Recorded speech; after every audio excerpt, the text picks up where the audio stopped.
ప్రథమ పౌరుడు అంటే సర్పంచ్. సర్పంచ్ అంటే రోడ్లు వీధి లైట్లు వేయడమే కాదు. సర్పంచ్ అంటే సంతకాలు పెట్టే యంత్రం అంతకంటే కాదు.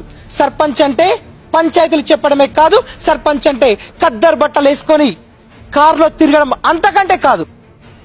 సర్పంచ్ అంటే గ్రామాల్లో అక్షరాస్యత పెంపొందించాలి, నిరుద్యోగ నిర్మూలనకు కృషి చేయాలి, అసమానతలకు గురవుతున్న ఆడవారికి అండగా నిలబడాలి, రైతన్నకు చేయూతనివ్వాలి, పేదవాడికి నేస్తం అవ్వాలి. నాకు తెలిసి సర్పంచ్ అంటే 24 గంటలు ఊర్లోనే ఉండాలి, ఊరి కోసమే కలలు కనాలి, ఆ కలలను నెరవేర్చాలి. ఇంకా గట్టిగా చెప్పాలంటే సర్పంచ్ కు అన్ని విషయాల్లో కలెక్టర్ కున్నంత పట్టు ఉండాలి, సైనికుడికున్నంత తెగింపు ఉండాలి. కానీ మనం ఎలాంటి వాణ్ణి కుర్చీలో కూర్చోబెడుతున్నాం?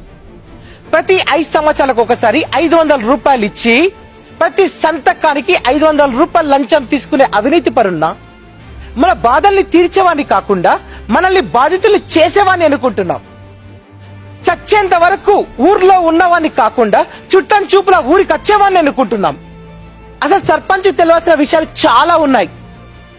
మన గ్రామ జనాభా ఎంత, మన గ్రామ పంచాయతీ పరిధిలో ఎన్ని గ్రామాలు ఉన్నాయి, మన గ్రామంలో ఎంతమందికి పెన్షన్ వస్తుంది, ఎంతమందికి రావడం లేదు, ఎందుకు రావడం లేదు, మన గ్రామ అభివృద్ధి కోసం కేంద్ర రాష్ట్ర ప్రభుత్వాలు ప్రవేశపెట్టినటువంటి పథకాలు ఏంటి, అవి ఎన్ని, మన గ్రామంలో ఎంత ఇంటి పన్ను వసూలవుతుంది, ఎంపీడీఓ అనగా ఎవరు, ట్రెజరీ అంటే ఏంటి, ఆడిట్ బుక్ అంటే ఏంటి, మినర్స్ బుక్ అంటే ఏంటి, అసలు గ్రామ స్వరాజ్యం అంటే తెలుసా, అసలు జనగణమన పాడగలడా?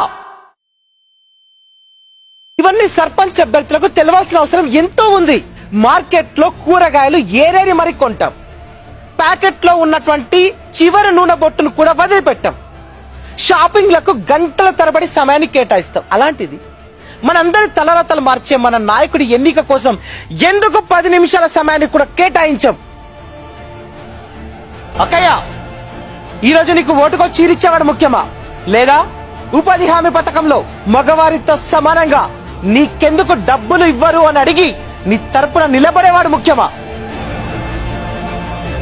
తమ్ముడు, ఈరోజు నీకు క్రికెట్ కిట్ ఇచ్చేవాడు ముఖ్యమా, నీకు ఉపాధి అవకాశాలు కల్పించేవాడు ముఖ్యమా?